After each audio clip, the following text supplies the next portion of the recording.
আসসালামু আলাইকুম সম্মানিত গাইস, আমি আপনাদের এখন দেখাইতে চলছি চলন বিলের পাশ দিয়ে বয়ে চলা চিকনাই নদী, যে নদীতে এখনও কিন্তু পানি আছে। এই যে দেখেন, এখানে কিন্তু পানি বয়ে চলছে।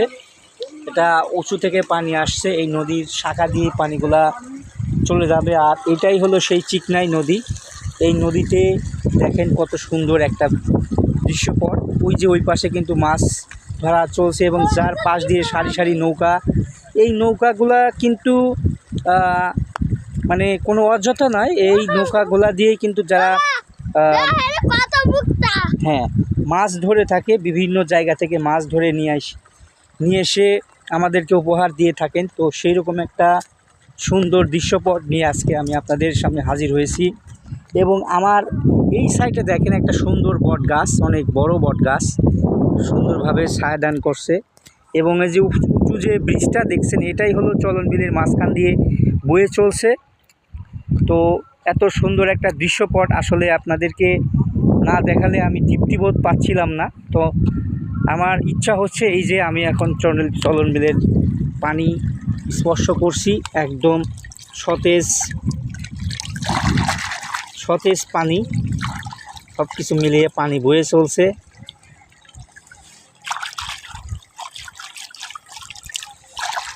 অসাধারণ একটা দৃশ্যপট। এই পানি কিন্তু এই নদী দিয়ে বয়ে চলছে। আর ওই পাশে দেখেন জাল দিয়ে মাছ ধরা চলছে। সবাই কিন্তু এই নদীকেই তাদের ব্যবহার করে কর্মসংস্থানের ব্যবস্থা করে থাকেন মাছ ধরে, কারণ এখানে সম্পূর্ণ দেশীয় মাছ পাওয়া যায়। আর এই নদীর পাশে যারা অবস্থানরত, যারা বসবাস করেন, এই নদীর পানিকেই ব্যবহার করে তাদের নিত্য প্রয়োজনীয়তা সেরে নেন। তো অসংখ্য ধন্যবাদ। অবশ্যই আপনারা ভিডিওটা সম্পর্কে একটা সুন্দর গঠনমূলক কমেন্টস করে যাবেন। আর এই ধরনের সুন্দর আরও ভিডিও আপনাদের সামনে উপস্থাপন করতে অবশ্যই সহযোগিতা করবেন। আর বর্ষার সিজনে এই পুরাটা ভরে যায় একদম উঁচুতে, একদম ব্রিজের ওই লেভেল পর্যন্ত কিন্তু পানি দিয়ে ভরে যায়। বর্ষার সিজনে পুরাটা নদী ভরা থাকে পানি দিয়ে।